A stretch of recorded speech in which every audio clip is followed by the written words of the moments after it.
हा इकडे पहा प्रॅक्टिस 2.2 मधला क्वेश्चन 7 काय म्हणतो √2x² + 7x + 5√2 = 0 to solve the quadratic equation. ही दिलेले इक्वेशन्स आहे क्वाड्रॅटिक इक्वेशन आपल्याला काय करायचं सॉल्व करायचं कोणत्या मेथडने by factorisation and complete the following activity. ही दिलेली ऍक्टिव्हिटी आपल्याला कंप्लीट करायची आहे कोणत्या मेथडने सॉल्व करायचं आपल्याला फॅक्टरायझेशन. इथं √2 आहे आणि इथं आहे 5√2. जर समजा या फर्स्ट टर्म सोबतचं कोएफिशियंट 1 असेल तर डायरेक्ट थर्ड टर्मचे फॅक्टर पडायचे असतात. पण नसेल तर काय करायचं इथला फर्स्ट टर्मचा कोएफिशियंट आणि हा कॉन्स्टंट टर्मचं मल्टिप्लिकेशन करून फॅक्टर पडायचं. पहा बरं काय असतं √2 × 5√2 काय असतं √2 × 5√2 काय येतं √2 काय येतं 5 × 5 √2 चा स्क्वेअर आणि स्क्वेअर गेट कॅन्सल 5 × 2 म्हणजे काय येतं 10. म्हणजे 10 चे असे फॅक्टर पडा जो की मिडल टर्म काय आला पाहिजे 7x आणि मल्टिप्लिकेशन केलं तर 10 आला पाहिजे. 10 चे फॅक्टर पडत पहा बरं 10 चे 5 आणि 2 म्हणजे 5 × 2 10 आणि 5 + 2 काय आला 7 म्हणजे मल्टिप्लिकेशन केलं तर लास्ट टर्म 10 यायला की नाही. जर या दोघांचं मल्टिप्लिकेशन केलं तर जो 10 टर्म मिळत आहे तर 10 नंबरचाच काय पडलं फॅक्टर आपण 5 आणि 2 5 2 जा 10 आणि 5 + 2 7 म्हणजे मिडल टर्म यायला म्हणजे आपला फॅक्टर काय होणार 5 आणि 2. हे लिहून घ्या आणि नंतर इकडे लिहा आता √2x² 7x च्या ठिकाणी काय लिहू 5x + 2x आणि नेक्स्ट काय 5√2 = 0. आता पहा यामध्ये आपण काय करू इथला x आणि इथला x बाहेर काढू मग काय राहिलं मध्ये √2 1x राहिला आणि प्लस 5 करेक्ट आणि इथला जो आहे पहा इथं √2 आहे आणि इथं 2 आहे 2 ला आपण असं लिहू शकतो की नाही √2 आणि √2 म्हणजे √2 चा स्क्वेअर म्हणजे स्क्वेअर रूट आणि स्क्वेअर रूट कॅन्सल स्क्वेअर आणि स्क्वेअर रूट कॅन्सल 2 आला असता. मग इथून काय समजा आपण 1√2 आपण काय करावं बाहेर काढावं म्हणजे या 2 मधून काय करावं 1√2 बाहेर काढा आणि इथला 1√2 बाहेर काढा. मग इथं काय राहिलं आपल्याला √2 राहिलं नाही आणि x ला x +5 ला +5 = 0. √2x + 5 √2x + 5 राहिलं कॉमन लिहू एक ब्रॅकेट आणि दुसरा ब्रॅकेट कोणता झाला x आणि +√2 चा = 0. मग पहा बरं आता इथं काय ना √2x + 5 = 0 आणि नेक्स्ट काय x +√2 = 0. मग x काय होतो हा +5 ला तिथे गेला काय होतो -5 आणि हा * चा √2 काय होतो याच्या डिव्हिजनला येतो की नाही काय होतो म्हणजे -5/√2 आणि इकडे काय राहतो +2 चा शिफ्ट केला तर फक्त -√2 म्हणून काय होतो -5/√2 and -√2 are the roots of the equation. हे समजलं हे वाटलं तर लिहून घ्या तुम्ही इथं साईडला लिहून लिहून घेतो का. आता पहा 1 नंबरचा 3x² -2√(x) + 2 इथं फर्स्ट टर्म सोबत काय आहे 3x² - 2√6x + 2 = 0. फर्स्ट टर्म सोबत आहे 3 आणि थर्ड टर्म आहे 2. 3 आणि 2 चा करा मल्टिप्लिकेशन काय येतो 6. मग 6 चे असे फॅक्टर पहा जो की मिडल टर्म काय आला पाहिजे -2√2. आता कसं सांगितलं या 2 ला आपण काय लिहिलं √6 √2 तसं 6 ला आपण लिहूत का √6 आणि √6 चं ऍडिशन केलं तर 2√6 येते की नाही. म्हणजे काय करू आता इथं -2√6 पाहिजे म्हणून इथं काय करू -√6 -√6 इंटू -√6 काय येतो 6 येतो की नाही. मग तसंच -√2 and -√2 चे ऍडिशन काय येतं -2√2 म्हणजे फॅक्टर काय करावं लागेल आपल्याला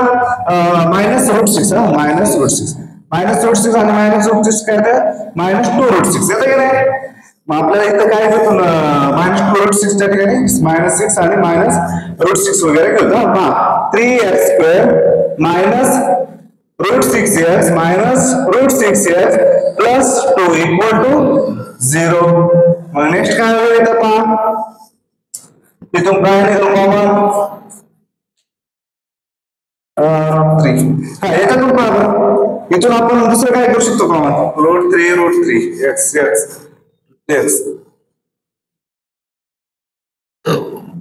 x plus 2.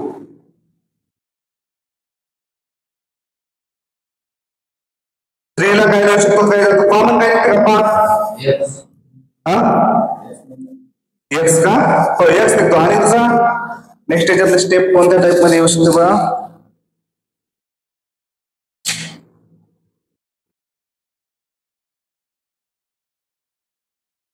दुसरं काय तर करू शकता ना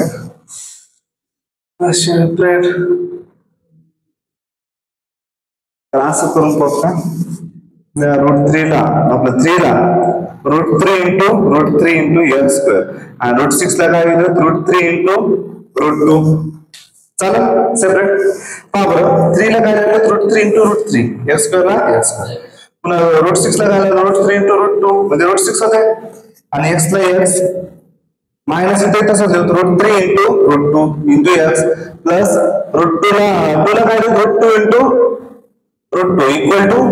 0 आता हे एवढा दोन टर्म आणि हा दोन टर्म काय काय √3 x मग काय काढतो कॉमन √3x मध्ये काय राहतो आता समजा हे काढलो कॉमन हे काढलो कॉमन काढलो याच्यातला एक x काढलो समजा आपण पॉवर काढलो हा आणि इथला √3x काढला आणि इथला 1 काढला मग काय राहिला इथला आणि इथला √3x राहिला प्लस √2 सॉरी प्लस नाही मायनस आहे का हा मायनस √2 हे समजतं हा नेक्स्ट कोणता आहे आता यातून मायनस आणि यामधून मायनस टर्म काढून घेतो बाहेर हा इथला काय राहिलं बघा √2 आणि √2 निघतो कॉमन निघतो की नाही हे बघा इथला एक मायनस आणि हे एक मायनस काढलं बाहेर मग इथे एक मायनस राहतो आणि इथला √2 काढला आणि इथला √2 काढला मग काय राहिलं ब्रॅकेट मध्ये √3x पुन्हा इथे एक मायनस राहिला आणि इकडे एक √2 इक्वल टू 0 बरोबर दोन ब्रॅकेट सेम आले काय √3x - 2 √3 - √2 मग इथं नेहमी आपण कॉमनली एकच ब्रॅकेट √3x - √2 आणि सेकंड ब्रॅकेट कोणतं तयार होतं ते √3x - √2 हा √3x - √2 इक्वल टू 0 आता x इक्वल टू इथं लिहून ठेवतो √3x - √2 इक्वल टू 0 सेपरेट करून ठेवूया √3x - √2 इक्वल टू 0 म्हणजे √3x इक्वल टू -√2 शिफ्ट केलं काय होतं प्लस √2 आणि इकडे काय होतं √3x इकडे पण होतं √2 म्हणजे x इक्वल टू काय होतं √2/√3 x इक्वल टू √2/√3 म्हणजे आपण लास्टला काय लिहू शकतो एक फोर ब्रॅकेट होल स्क्वेअर मध्ये काय लिहू शकतो √2/3 आणि इथे काय लिहू शकतो x इक्वल टू √2/3 समजलं आता नेक्स्ट पहा 9th नंबरचा हे एवढं समजलं का पहा बरं आधी इकडे काय कॉमन केलं काय ना आणि नंतर इकडे आता 8 नंबरचा पहा हे डायरेक्ट मल्टिप्लिकेशन करून घेऊ नाही म्हणलं तर याला आपण असं लिहू शकतो 2m - m - 24 as it is लिहून घेतो आधी 50 असं डायरेक्ट सेपरेट करू 2m equal to 50 m - 24 equal to 50 m equal to काय होतं 50/2 हा m इक्वल टू 50/2 म्हणजे काय m ची व्हॅल्यू 25 आणि नेक्स्ट काय तर m इक्वल टू 50 - 24 चा काय झालं प्लस 24 म्हणजे m इक्वल टू काय होतं बघा 50 प्लस 24 74 करेक्ट -24 शिफ्ट केला तिकडे प्लस झाला -24 आता इथं पण 25m स्क्वेअर -9 याला काय लिहू शकतो 20 0 याला आपण शिफ्ट करून घेतो +9 ला काय करू -9 करू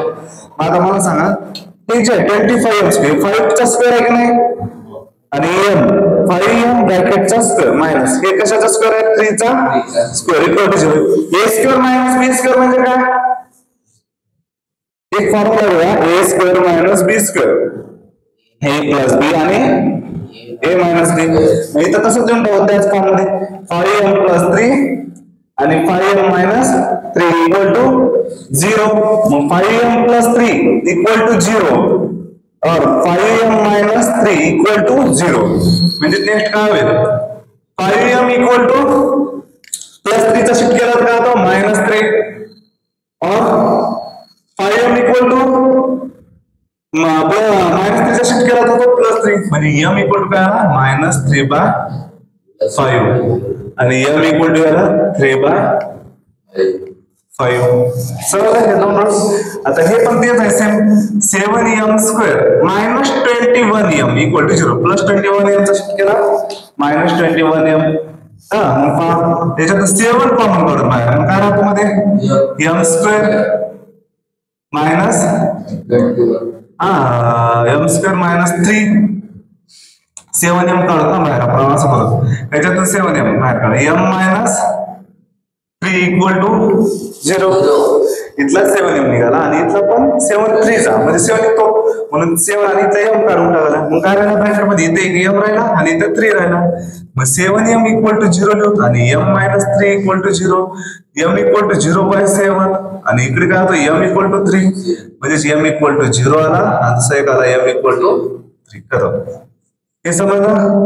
आता लास्ट पार्ट टेस्ट नंबरचा m² मायनस 11 इक्वल टू 0 आहे याला ते आपण त्याच फॉर्म्युल्यात लिहू शकतो की a² minus b² m² minus हे 11 ला स्क्वेअर मध्ये फॉर्म्युला आल्यास काय करू शकतो आपण रूट 11 चा स्क्वेअर इक्वल टू 0 चालेल स्क्वेअर आणि स्क्वेअर ब्रॅकेट कॅन्सल म्हणजे येणार येतो मग आता पहा a² मायनस b² म्हणजे m प्लस रूट 11 आणि दुसरा ब्रॅकेट काय होतो m minus root 11 equal to 0 m plus root 11 equal to 0 और m minus root 11 equal to 0 म्हणजे m इक्वल टू काय आला माइनस रूट 11 और m इक्वल टू काय आला प्लस रूट 11 खत्म. अशा प्रकारे सॉल्व करायचे. त्याच्यासाठी तीन प्रॉब्लेम पहा कोणते हे 1 हा 2 हा 3 इथल्या कोणत्या ऍक्च्युअल दोन आहे त्याचा की कोणता हा वाला आणि हा वाला साठी आपल्याला कोणती फॉर्म्युला पाठवायचा a² मायनस b². बाकी तुम्ही सॉल्व करू शकता लिहून घ्या.